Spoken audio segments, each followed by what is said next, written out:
Dr. Chauncey Crandall is the writer of the book Raising the Dead. Raising the Dead puts itself forward as a book that gives evidence on how Dr. Chauncey Crandall has experienced many instances where Western medicine has failed, only to have God miraculously bring dead people back to life. What the book actually does is provide 2 instances of supposed faith healing, while the rest of the book consists of the Crandall family trying to find some sort of cure or miracle for their young son, Chadwick Crandall, who is diagnosed with cancer. They never get that miracle, and sadly, Chadwick Crandall died. I've been challenged to show possible cause that Dr. Chauncey Crandall may not be honest in his claims. It has been stated to me that there is no reason why he would make such a story up, a reason that provides sufficient cause to not accept that God does miracles. I accept that challenge. I know there's no use getting angry. I know there's no use being sad.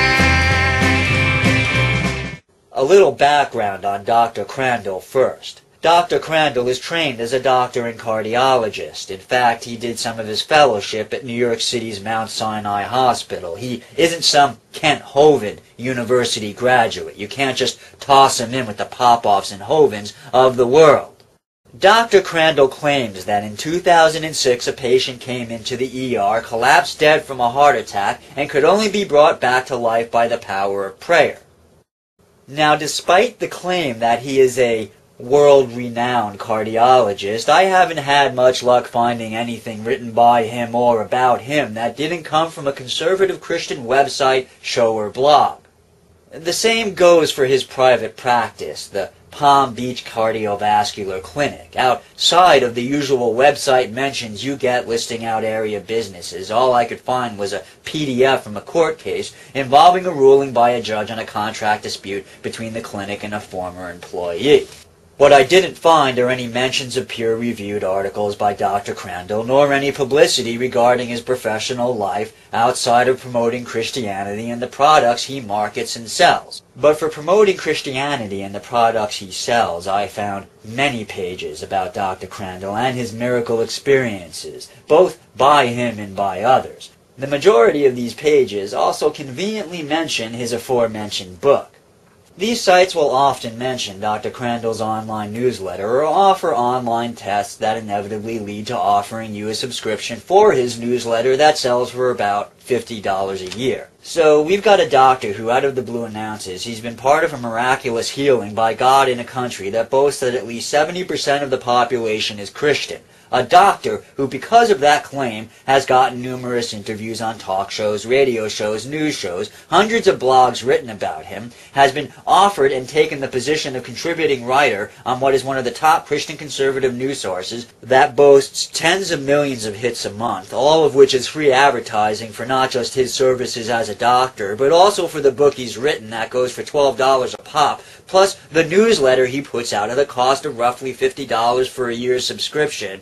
Just on a quick cost-profit analysis, if we think casually about how much he would have had to have paid for this sort of advertising to get the increase in client base that he's getting from solidly connecting himself to the conservative Christian movement, especially the charismatics, when you take into consideration all the wealth he gets from that connection, from the additional traffic to his businesses, subscribers to his newsletter, and purchases of his book, man, that's a lot of money. That is definitely good reason to wake up one day and say, to hell with it. I'll compromise my ethics and pander to the conservative Christian base by making up some stories about God bringing people back to life. Shoot, you've got to wonder how much money all this I'm a doctor who believes in miracles fanfare is generating, not just for his personal pocket, but also for the Chadwick Foundation. Oh, did I forget to mention that? Dr. Crandall has a charity he started named after his son who passed away after battling cancer. It's called the Chadwick Foundation. The Chadwick Foundation lists 4 other charities it is connected to, one which is a name with no internet site and therefore no way to research it, 2 that are unrated charities, and the third is Christ for All Nations, the charity founded by Reinhard Bonk, the charismatic faith healer. Christ for All Nations boasts a whopping 1 out of a possible 5 stars on the Charity Navigator's rating scale. The Chadwick Foundation, like the other three charities, also has no rating. The Chadwick Foundation boasts that it has a medical clinic called Clínica Chad set up in Medellin, Colombia. I did some rather extensive online searching for anything that indicates that the Chadwick Foundation's Clínica Chad actually exists and has done some sort of work, and I found nothing. Which isn't all that surprising. A small clinic in that town may very well not be on the internet, although I'm surprised that a publicity-oriented person like Dr. Chauncey Crandall would pass up an opportunity to put up photos of people working at Clínica Chad to help generate donations for the charity. Searches for Clínica Chad and the Chadwick Foundation only turned up a Tumblr link to some pictures of Dr. Crandall, dressed in blue scrubs with captions that try to give the impression that Dr. Crandall healed Haiti earthquake victims by laying on hands. But nothing on the Chadwick Foundation in Medellin, Colombia. I tried calling Colombia, but ran into the problem of not speaking the local dialect, so I reached out to someone with the necessary language skills who went ahead and called Medellin, Colombia information to ask for the phone number and address to La Clínica Chad. That person was D. Landon Cole. You may know him here on YouTube. He did quite a good job of looking into the matter, and what he got back was that no phone number was listed for that clinic or record of the existence of that clinic. Which doesn't mean it isn't there, but it does strike me as curious. Oh, I did mention that Dr. Crandall went to Haiti to offer his services as a doctor. I think the main thing is try to identify with a group that is on the ground and has a long-term commitment to Haiti.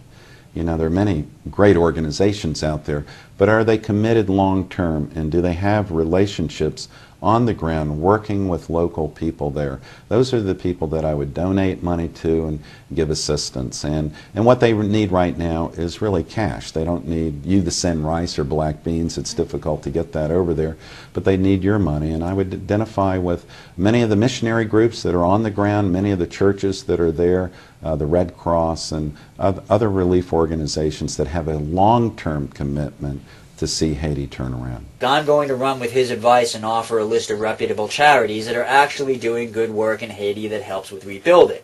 I'll provide you a link to this page on Charity Navigator that tells you how to donate wisely. You'll notice that neither the Chadwick Foundation or its connected charities appear on that list.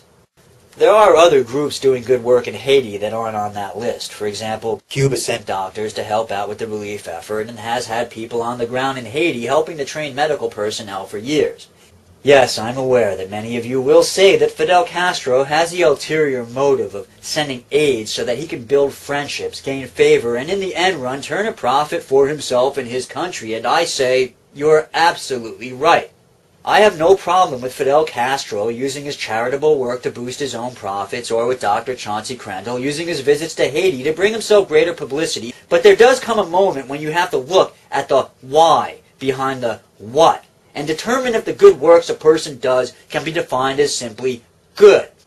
As to if the good Dr. Crandall did in Haiti is overbalanced by the bad he does by offering support to the morally reprehensible con artist industry that is faith healing, well, that is hard to determine at just a casual glance. With a faith healer like Peter Popoff, the harm being done is clear, and the scales tip easily with Popoff weighing down the guilty side with plenty of pounds to spare. But Dr. Crandall, it is not as straightforward a scenario. This is America, a land where when it comes to Christianity, the goalposts for proof of morally questionable behavior are raised higher. What would be considered outright criminal behavior when secular is often given a wink and a nod, or at least a look the other way, by those in power once the label of Christian faith is tacked onto it. What Dr. Crandall believes is open to dispute, but I do think I've laid to rest any claims that there is no logical reason why Dr. Chauncey Crandall would lie about his witnessing of miracles. This is the True Puka coming to you from Times Square in New York City, saying, check the facts, and in the absence of facts, be circumspect.